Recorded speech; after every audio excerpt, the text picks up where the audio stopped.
The night my father looked me straight in the eye and shattered everything I believed about family, I was 28 years old, and I thought I knew what unconditional love meant.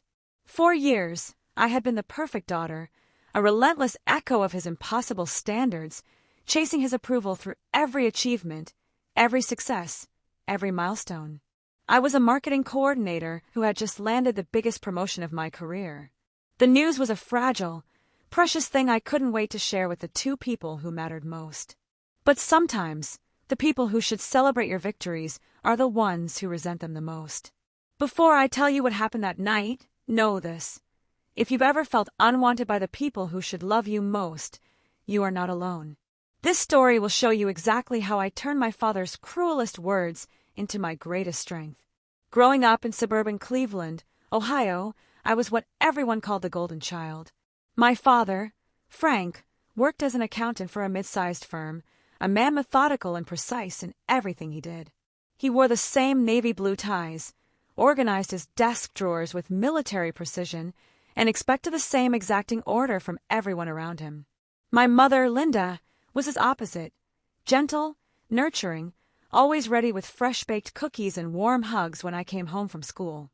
Our house was a picture-perfect two-story colonial, complete with a white picket fence and rose bushes my mother tended with religious devotion. Every Sunday after church, we'd gather around the mahogany dining table for pot roast and mashed potatoes, discussing my grades, my activities, my future plans. Frank never raised his voice, never showed anger, but there was always this underlying current of expectation, a silent pressure I could never quite satisfy. I remember being 7 years old, proudly showing him my spelling test with a 95% grade. While other parents might have cheered, Frank simply pointed to the one word I had missed and said quietly, "Next time, Margaret." We don't settle for almost perfect. That became the chilling soundtrack of my childhood. Next time, Margaret. Do better, Margaret. Try harder, Margaret. In high school, I threw myself into everything. Student council president, debate team captain, honor society, volunteer work at the local hospital. When I graduated as valedictorian with a full scholarship to Ohio State University, I finally thought I had done enough to earn his genuine pride. Frank stood in the auditorium that day, clapping politely, a solitary, measured rhythm, while other parents cheered and cried with unbridled joy. When I asked him later what he thought of my speech, he simply said, "It was adequate, Margaret. College will be the real test." College became another mountain to climb. Business major with a minor in communications. Dean's List every semester. Internships at respected companies. Networking events. Leadership positions. I graduated summa cum laude and immediately landed a position at Morrison & Associates, one of Cleveland's most prestigious marketing firms. Still, Frank's praise remained elusive, always qualified with suggestions for improvement or reminders that this was just the beginning. 3 years into my career, I had worked my way up from junior associate to marketing coordinator. I handled campaigns for major clients, managed teams of designers and copywriters, and consistently exceeded my targets. My colleagues respected me, my boss relied on me, and clients specifically requested to work with me. Yet, at family dinners, Frank would listen to my updates with the same neutral expression he wore when reviewing tax returns. My mother, Linda, would try to bridge the chasm, gushing about my accomplishments, her voice hopeful. "Isn't it wonderful what Margaret has achieved?" Frank would nod, then respond with something like, "She's doing what she's supposed to do. That's what we expect." The conversation would then shift, as if pulled by an invisible tether, to practical matters, mortgage rates, the neighbor's new car. I had convinced myself that Frank's reserved nature was just his way of protecting me from complacency. Some parents were demonstrative, others showed love through high standards and steady guidance. I chose to believe that his lack of effusive praise meant he was preparing me for a world that wouldn't hand out participation trophies. Deep down, though, I was still that 7-year-old girl, desperately trying to earn a smile of genuine pride from her father. At 28, I had built what anyone would consider a successful life. My one-bedroom apartment in the trendy Tremont neighborhood reflected my professional growth. Hardwood floors, exposed brick walls, a kitchen where I actually cooked real meals instead of surviving on microwave dinners. I had a reliable Honda Civic that I had paid off early, a growing savings account, and a 401k that my financial advisor called impressive for someone your age. My personal life was equally stable. David Martinez, a high school history teacher with kind eyes and an infectious laugh, had been my boyfriend for 2 years. We met at a coffee shop where he was grading papers and I was preparing for a client presentation. He made me laugh that first day, something that had become increasingly rare in my intensity-driven world. David never made me feel like I had to prove my worth. He celebrated my small victories and supported me through challenging projects without keeping score or setting conditions.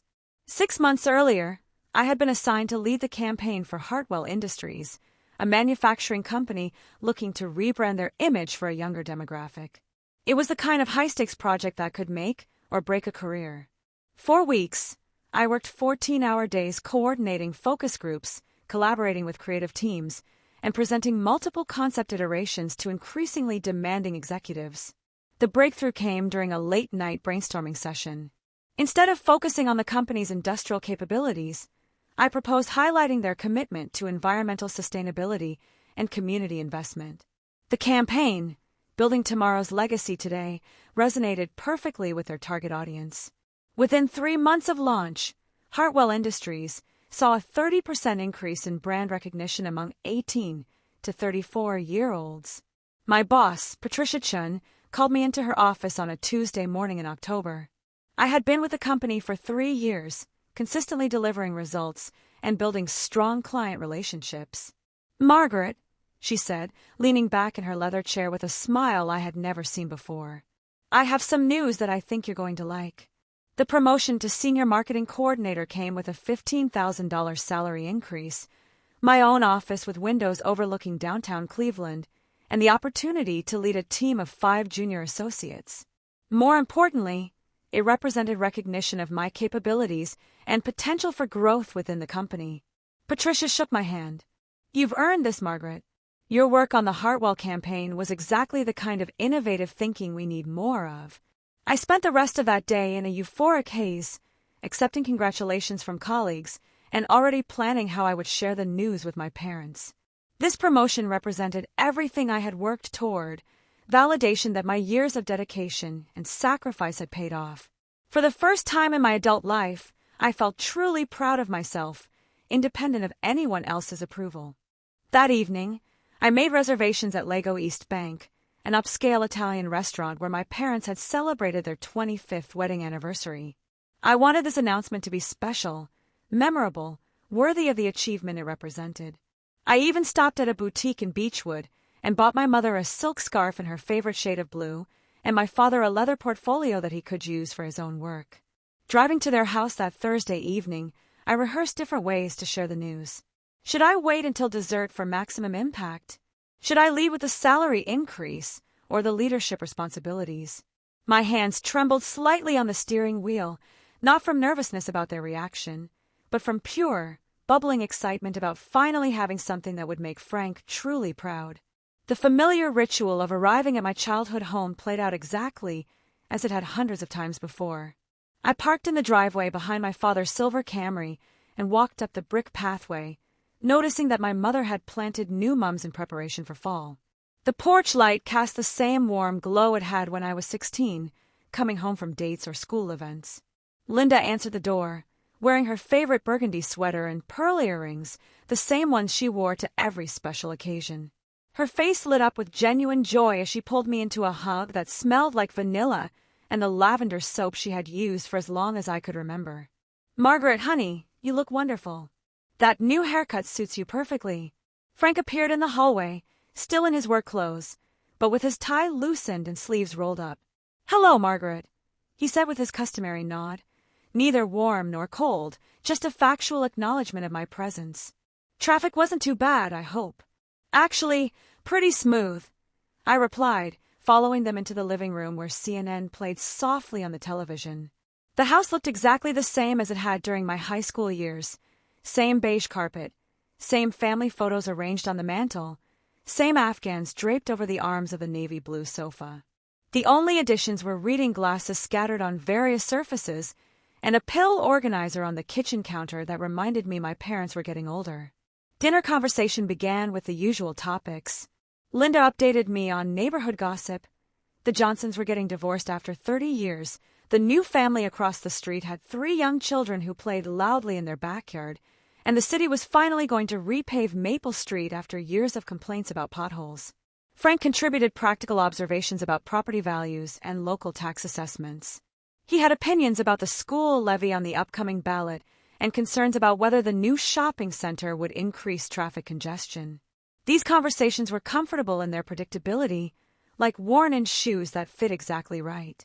I waited until we had finished Linda's pot roast and moved on to her homemade apple pie before clearing my throat. "I have some news to share with both of you," I said, setting down my fork and smiling broadly. "Something really exciting happened at work this week." Linda immediately perked up, clasping her hands together. "Oh, how wonderful! Tell us everything, dear." "I got promoted to senior marketing coordinator," I announced, watching their faces carefully. "It comes with a significant salary increase and my own team to manage." Patricia said my work on the Hartwell campaign was exactly what they were looking for. Linda gasped and reached across the table to squeeze my hand. "Margaret, that's absolutely fantastic. I'm so proud of you, sweetheart. Isn't this wonderful, Frank?" I turned expectantly toward my father, waiting for the moment I had imagined countless times. Frank finished chewing his bite of pie, dabbed his mouth with his napkin, and nodded slowly. "That's good, Margaret. More responsibility usually means longer hours, though. Make sure you don't let it go to your head." The comment stung, but I pushed forward, determined to share all the details I'd been excited about. "The salary increase is $15,000, and I'll be overseeing campaigns for some of their biggest clients. Plus, I'll have my own office with windows overlooking downtown." $15,000? Frank repeated, his tone neutral. "That's a significant jump. Companies don't usually hand out that kind of money unless they're expecting substantial returns on their investment." Something in his voice made me pause. There was no congratulations, no pride, just a calculated assessment of my promotion, like he was reviewing a business transaction. Linda filled the silence with more enthusiastic questions about my new responsibilities and office setup, but I found myself studying Frank's expressions, searching for any sign of genuine happiness for my success. As we moved to the living room for coffee, I decided to share my gesture of gratitude. "Actually, I wanted to celebrate this promotion with both of you. I made reservations for Sunday brunch at that new place in Westlake. My treat. And maybe we could plan a weekend getaway sometime soon. I've been looking at bed and breakfasts in the Finger Lakes region." Linda clapped her hands together. "Oh, Margaret, that sounds lovely. We haven't taken a real vacation in years." Frank's expression shifted, and for the first time all evening, he looked directly at me with something approaching intensity. "You think throwing money around is going to solve everything, don't you?" The change in Frank's tone was like a bucket of cold water thrown across my excitement. Linda looked between us uncertainly, her coffee cup frozen halfway to her lips. "Frank, dear, Margaret is just being generous. She wants to celebrate with us." "Generous," Frank repeated, standing up and walking to the window. "Is that what we're calling it now?" He turned back to face me, and I saw something in his eyes that I had never seen before. Not disappointment or disapproval, but something harder, more personal. You make one good career move, and suddenly you're the family provider, ready to take care of your poor old parents. I felt my stomach clench with confusion. "Dad, I just wanted to share my success with you. I thought you'd be happy for me." "Happy?" He let out a bitter laugh. "Margaret, do you have any idea what it's like to watch your daughter succeed while you're barely keeping your head above water?" Linda set down her coffee cup with shaking hands. "Frank, please, not tonight. Not tonight." Frank's voice rose slightly. "When, Linda? When is the right time to talk about the fact that our 28-year-old daughter is offering to pay for vacations while we can't even keep up with our own bills?" The words hit me like physical blows. "What are you talking about? I didn't know you were having financial problems. Why didn't you tell me?" Frank laughed again, but there was no humor in it, only a raw, cutting edge. "Tell you? Tell you that the accounting firm laid off half their staff 6 months ago? Tell you that your mother's diabetes medication costs more than our grocery budget? Tell you that we've been living off credit cards for the past year because my reduced hours barely cover the mortgage?" I looked at Linda, who was crying silently into her hands. "Mom, why didn't you say anything? I could have helped. I can help now." "We don't need your charity, Margaret," Frank snapped. "We managed to raise you and put you through college without handouts. We don't need you swooping in now with your big salary and your condescending generosity." Condescending? I stood up, my own voice rising. I was trying to celebrate with my family. I was trying to show my appreciation for everything you've done for me. "Everything we've done for you," Frank repeated slowly. He walked over to the desk in the corner and pulled out a folder. "You want to know about everything we've done for you? Your college fund, Margaret. The money we saved for 18 years for your education." My heart started racing. "What about it?" "It's gone," he said simply. "Every penny. We spent it on medical bills and house repairs and trying to maintain the lifestyle you expected when you came home for visits." I stared at him in shock. "That money was mine. You told me it was my inheritance." "Inheritance?" Frank's voice was getting louder, a storm brewing in his eyes. "You're 28 years old, Margaret. You have a career and your own apartment and a boyfriend who treats you well. What do you need an inheritance for?" "It's not about needing it," I said, my voice shaking. "It's about trust. It's about honesty. How could you spend that money without telling me?" Linda finally looked up, her face streaked with tears. "We were going to pay it back, sweetheart. When Frank's hours picked up again, or when I could find part-time work that would accommodate my doctor appointments." "Pay it back!" I turned back to Frank. "You spent my college fund and didn't even think to ask me for help with whatever financial crisis you were facing." Frank slammed the folder down on the desk. "Ask you for help? Ask my daughter to solve my problems. Do you have any idea how that would feel, Margaret? Do you have any concept of what it's like to be a failure as a provider?" "You're not a failure," I said, but even as the words left my mouth, I could see that Frank wasn't listening anymore. "I worked 60-hour weeks for 30 years, he continued, his voice increasingly agitated. "I sacrificed my health, my hobbies, my relationships with friends, everything to provide for this family. And now I'm 58 years old, passed over for promotions by people half my age, watching my daughter earn more money than I ever did. And you want to take me on vacation like I'm some charity case. That's not what I meant."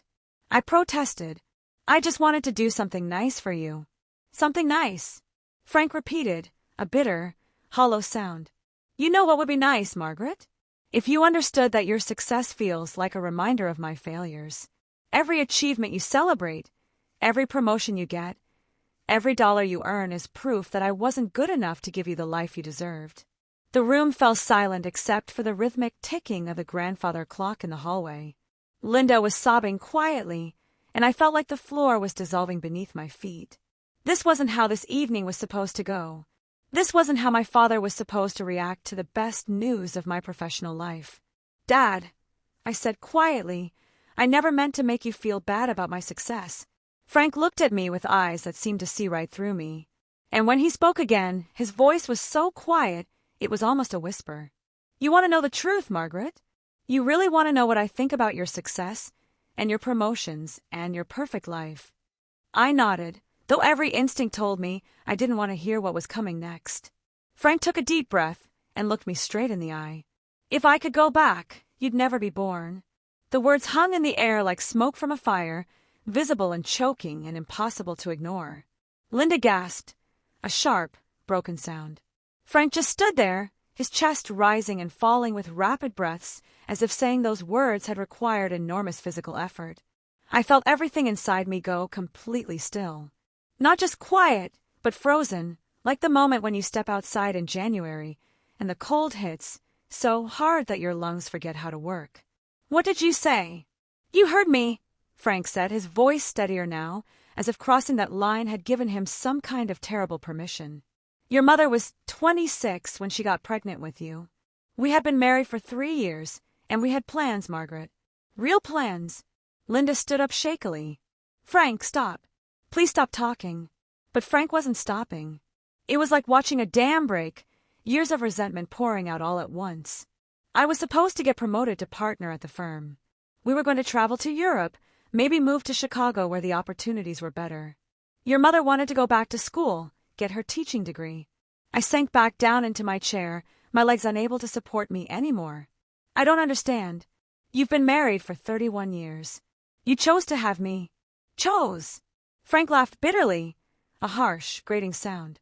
Your mother was so excited when she found out she was pregnant, crying happy tears, talking about nursery colors and baby names.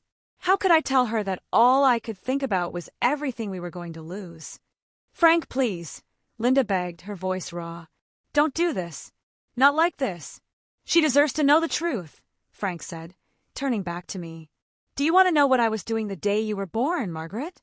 I was sitting in the hospital parking lot calculating how much money a baby was going to cost us. Diapers, formula, doctor visits, childcare, clothes they outgrow every 3 months. I sat there adding up numbers while your mother was in labor. Each word felt like a physical blow. Stop, I whispered. And then you were born, and everyone expected me to be overjoyed. The nurses kept congratulating me, asking if I wanted to call relatives, telling me how beautiful you were. All I could think about was the partnership I was never going to get because I couldn't afford to take risks anymore. The trips we were never going to take because every spare dollar had to go toward your future. Linda was crying harder now, her body racked with silent sobs. She was a beautiful baby, Frank. You loved her. I saw you love her. I tried to love her, Frank said. And those words cut deeper than anything else he had said, a blade twisting in my gut. I really did try, Linda. But every time Margaret succeeded at something, every time she won an award or got good grades or earned a scholarship, all I could think about was what I could have accomplished if I had been free to focus on my own career. I found my voice, though it sounded like it was coming from very far away. So, my achievements weren't something to be proud of. They were just reminders of your sacrifices. Everything was a reminder, Frank said, his voice flat, devoid of emotion. Every birthday party we threw, every school event I had to leave work early for, every college visit, every time someone told me how lucky I was to have such a successful daughter. Lucky, like it was some kind of gift instead of a burden I had been carrying for 28 years. You carried me like a burden, I repeated slowly, trying to make sense of words that felt impossible, monstrous. Frank's voice got even quieter, more precise, like he was reading from a prepared statement. There were times, especially when you were younger, when I would lie awake at night and imagine what our life would have been like if your mother had never gotten pregnant. I would picture the apartment we could have afforded in New York City, the clients I could have pursued if I didn't have to worry about school districts and safe neighborhoods. I would imagine being 35 and single-minded about success instead of 35 and worried about saving for your college fund. Frank, stop, Linda pleaded, her voice a desperate whisper. You're destroying everything. I'm telling the truth, Frank replied. And the truth is that Margaret's success feels like mockery. She gets to be ambitious and focused and single-minded about her career because she doesn't have children weighing her down. She gets to make choices based on what she wants instead of what her family needs.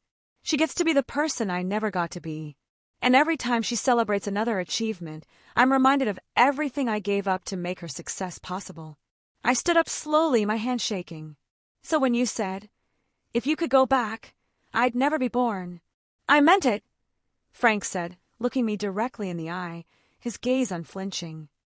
If I could go back to 1995 and convince your mother to wait a few more years before having children, I would do it in a heartbeat. We could have built our careers first, traveled, saved money, figured out who we were as people instead of immediately becoming parents. The silence that followed was different from before. This wasn't the pause before more words. This was the silence of something ending. I looked at my mother, who was staring at Frank like she had never seen him before. And then I looked back at my father, who seemed almost relieved to have finally said what he had been thinking for nearly 3 decades. You've been resentful of my existence for my entire life, I said, and it wasn't a question. Frank nodded. I tried not to be. I tried to love you the way I was supposed to. But yes, Margaret, I have spent 28 years wondering what my life would have been like if you had never been born. Something extraordinary happened in that moment of complete devastation. Instead of falling apart, I felt myself becoming very, very calm. It was like watching a building collapse from a safe distance, destructive and terrible, but also strangely clarifying. All the pieces of my childhood suddenly fit together in a pattern that made perfect, horrible sense. The lukewarm responses to my achievements, the way Frank always seemed distracted during my school plays and graduation ceremonies, his tendency to turn every conversation about my successes into discussions about practical concerns or future challenges. The emotional distance I had attributed to his personality was actually something much more deliberate, a protective detachment from a child he had never wanted. I looked around the living room where I had spent countless hours doing homework, watching television, and trying to earn my father's approval. The family photos on the mantel told a different story now. In every picture, Frank's smile looked forced, his arm around my shoulders stiff and dutiful rather than loving and proud. 28 years, I said quietly, testing the words on my tongue. You've resented me for 28 years. Frank didn't deny it. I provided for you, Margaret. I kept a roof over your head and food on the table and clothes on your back. I paid for your braces and your school supplies and your college application fees. I drove you to soccer practice and piano lessons and sleepovers with your friends. I did everything a father is supposed to do. Everything except love me, I said. Frank flinched slightly. Love isn't always a feeling, Margaret. Sometimes it's a choice. Sometimes it's showing up and doing your duty even when you don't want to. I turned to my mother, who was still crying silently. Did you know all these years? Did you know how he felt about me? Linda looked up with red, swollen eyes. I knew he struggled with the responsibility. I knew he felt overwhelmed sometimes, but I never imagined he actually wished you had never been born. But you suspected, I pressed. You knew something was wrong. Linda nodded reluctantly. He was different after you were born. More serious, more worried about money, less spontaneous. I thought it was just normal adjustment to parenthood. I thought all new fathers went through something similar. I thought about all the times Linda had tried to encourage Frank to show more enthusiasm about my accomplishments. All the times she had made excuses for his emotional distance. All the times she had tried to bridge the gap between us. She hadn't been covering for a reserved personality. She had been compensating for a father who fundamentally resented his child's existence. The financial information Frank had revealed earlier took on new, horrifying meaning. The college fund you spent, I said, my voice dangerously calm. How much was it? Frank hesitated. $43,000. $43,000 that you saved for my education and then spent without telling me because you were having financial difficulties. We were drowning, Margaret. Medical bills, reduced income, unexpected expenses. We didn't have anywhere else to turn. I pulled out my phone and opened my banking app, scrolling through my account balances and recent transactions. Do you want to know something interesting, Dad? In the past 2 years, I've given you and Mom approximately $12,000. Birthday gifts, Christmas gifts, dinners I've paid for, that time I covered Mom's car repair bill, the money I gave you for the new water heater. Frank's face went pale. Margaret, we never asked you for that money. No, you didn't ask. I offered it freely because I thought I was contributing to the family that loved and supported me. But now I'm realizing something. I looked up from my phone, my eyes locking onto his. You've been living off my generosity while resenting my existence. You've been accepting financial help from the daughter you wish had never been born. Linda gasped softly, a faint, wounded sound. Oh, Frank. The mathematical reality was stark and undeniable. Frank had spent my inheritance, accepted my gifts, and benefited from my success while harboring nearly 3 decades of resentment about my mere existence. Every dollar I had contributed to their household had come from someone they wished wasn't alive to contribute it. The partnership you didn't get, I continued, my voice growing stronger, cold and clear. The travel you didn't do, the life you didn't live. You blame all of that on me being born, but you've had no problem accepting the benefits of my career success. Frank opened his mouth to respond, but I wasn't finished. You know what the really twisted part is? I've been supporting your comfortable retirement with the salary I earn at the job I got because of the education you helped pay for with the college fund you then stole from me. You've created this perfect circle of resentment and dependency. I stood up and walked over to where Frank was standing by the window. For the first time in my adult life, I was looking at him without any need for his approval or fear of his disappointment. He was just a man who had made choices and now had to live with the consequences of those choices. You want to know what I think, Dad? I said, my voice steady and clear. I think you didn't get that partnership because you were mediocre at your job, not because you had a family. I think you didn't travel to Europe because you didn't have the courage to take risks, not because you had responsibilities. I think you spent 28 years blaming me for your own limitations and failures. Frank's face flushed red.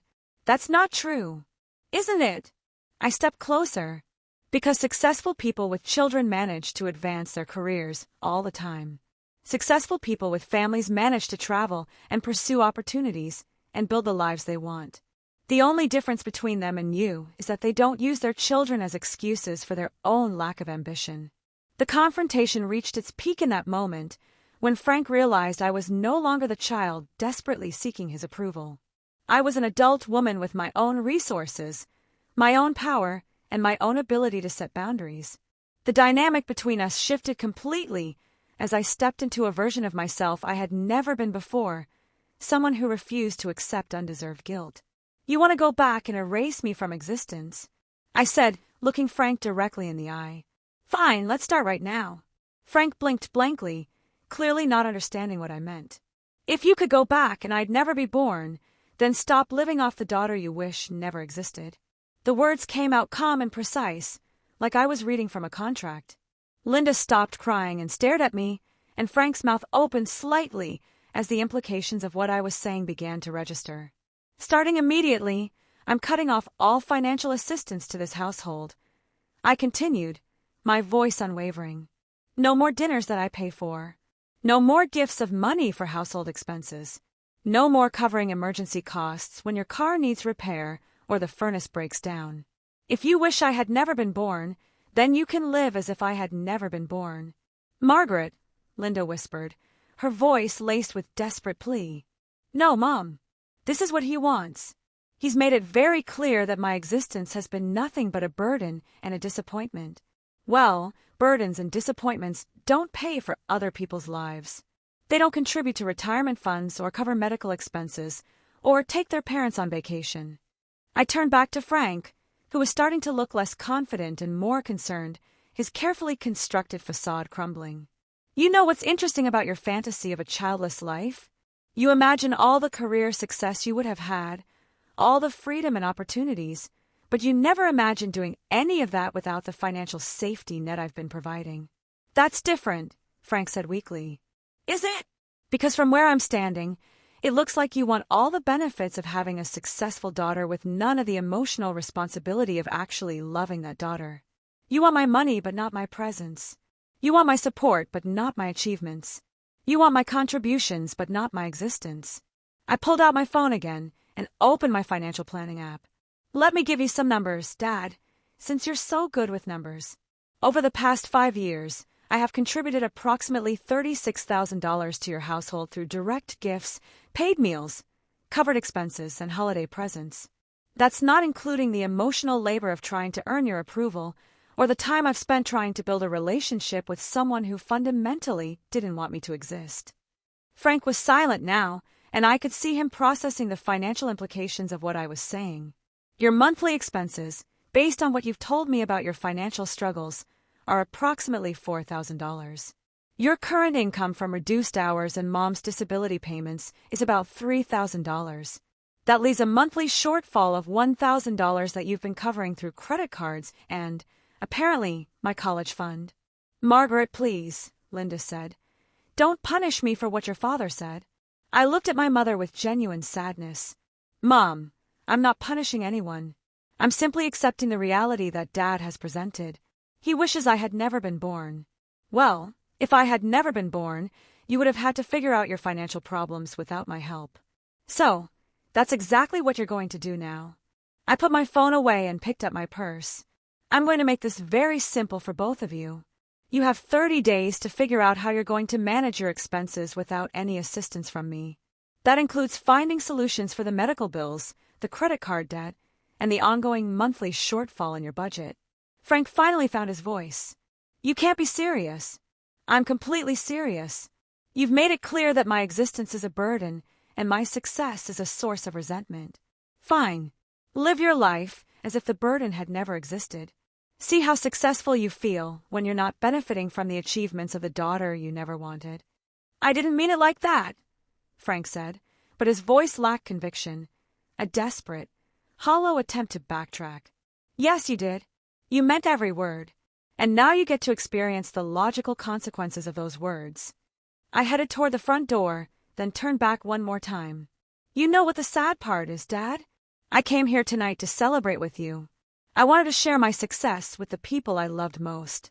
I wanted to take you on vacation and buy you nice things and show you how grateful I was for the sacrifices you made. Frank's eyes were wide now, and I could see that he was beginning to understand the magnitude of what he had lost in those few moments of brutal honesty. But it turns out those sacrifices weren't made out of love. They were made out of duty and resentment. And I don't owe anything to someone who sees me as a mistake that ruined his life. I opened the front door and paused on the threshold. If you ever decide that you actually want a relationship with me based on mutual respect and genuine affection, you know my number. But until then, I'm going to live my life surrounded by people who are glad I exist. Margaret, wait! Linda called out, her voice ragged. I turned back to her, my heart aching but my resolve firm. Mom, I love you, but I won't be part of a family where my existence is seen as a burden. When you're ready to have that conversation without Dad's resentment poisoning everything, call me. And then I walked out of the house where I had spent my entire childhood trying to earn love from someone who was fundamentally incapable of giving it. The drive back to my apartment felt like traveling through a different universe. Every familiar street looked the same but felt completely changed, like I was seeing my hometown through new eyes. I called David from the parking lot of my building, and he was at my door within 20 minutes, carrying a bottle of wine and wearing the concerned expression that meant he was prepared to listen for as long as necessary. He said what? David's voice was quiet with disbelief as I finished recounting the evening's events. That if he could go back, I'd never be born. I repeated, surprised that saying it again didn't hurt as much as I expected. 28 years of thinking I wasn't good enough to earn his love. And it turns out I was right. But not because I wasn't good enough, because he never wanted me to exist in the first place. David set down his wine glass and pulled me into a hug. Margaret, you know that says everything about him and nothing about you, right? I know that now, I said, and realized I actually meant it. For the first time in my life, I truly understood that his inability to love me had nothing to do with my worth as a person. The next few weeks were a strange combination of grief and liberation. Grief for the father-daughter relationship I had thought I was building all these years, and liberation from the exhausting effort of trying to earn approval from someone who was constitutionally unable to give it. I found a therapist, Dr. Rebecca Steinberg, who specialized in family trauma and helped me understand the difference between healthy parental boundaries and emotional neglect. Children aren't responsible for their parents' unrealized dreams, Dr. Steinberg told me during our third session. Your father's resentment about his career limitations is his issue to resolve, not yours to carry. 3 weeks after the confrontation, Linda called me. Margaret, we need to talk. How are you managing financially? I asked, not unkindly, but without my previous eagerness to solve their problems. It's been difficult, she admitted. Your father had to go back to full-time hours, and I found a part-time job at the library. We're looking into refinancing the house and consolidating our debt. Good, I said. Those sound like responsible adult decisions. Margaret, your father wants to apologize. I was quiet for a long moment. Mom, I don't need an apology for him telling the truth. I need him to figure out whether he actually wants a relationship with me or whether he's just missing the financial benefits of having a successful daughter. He's been different since you left, Linda said. Quieter. I think he's realizing what he's lost. What he chose to lose. I corrected gently. I didn't disappear, Mom. I removed myself from a situation where I was unwanted and unappreciated. 4 months later, Frank called me directly. Margaret, could we meet for coffee? I'd like to talk. We met at a neutral location, a small cafe near my office where neither of us had emotional history. Frank looked older, more tired, and when he spoke, his voice carried a humility I had never heard before. I was wrong, he said simply, about everything. About blaming you for my choices, about resenting your success, about taking your help while secretly wishing you didn't exist.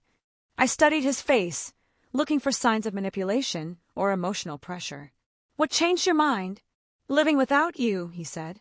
These past few months, having to solve our problems without your help, watching your mother cry because she missed you, realizing that every good thing in our family was connected to your presence and your generosity. He paused. I've been seeing a counselor, too, learning about how resentment works, how it poisons everything it touches. And I want to try again if you're willing. Not as your father who expects you to prove your worth, but as a man who wants to know the remarkable woman his daughter has become. I considered his words carefully. Dad, I'm willing to try building a relationship with you, but it has to be completely different from what we had before. I'm not going to chase your approval anymore, and I'm not going to accept responsibility for your emotional well-being. Frank nodded. I understand. And Margaret, I'm proud of you. Not just for your career, but for having the strength to walk away when I treated you badly. You deserve better than I gave you. And I hope I can learn to be the father you actually deserve. It wasn't a fairy tale reconciliation. Rebuilding trust took time, and there were many conversations where we had to work through decades of misunderstanding and hurt. But gradually, we developed something we had never had before, a genuine relationship between two adults who respected each other.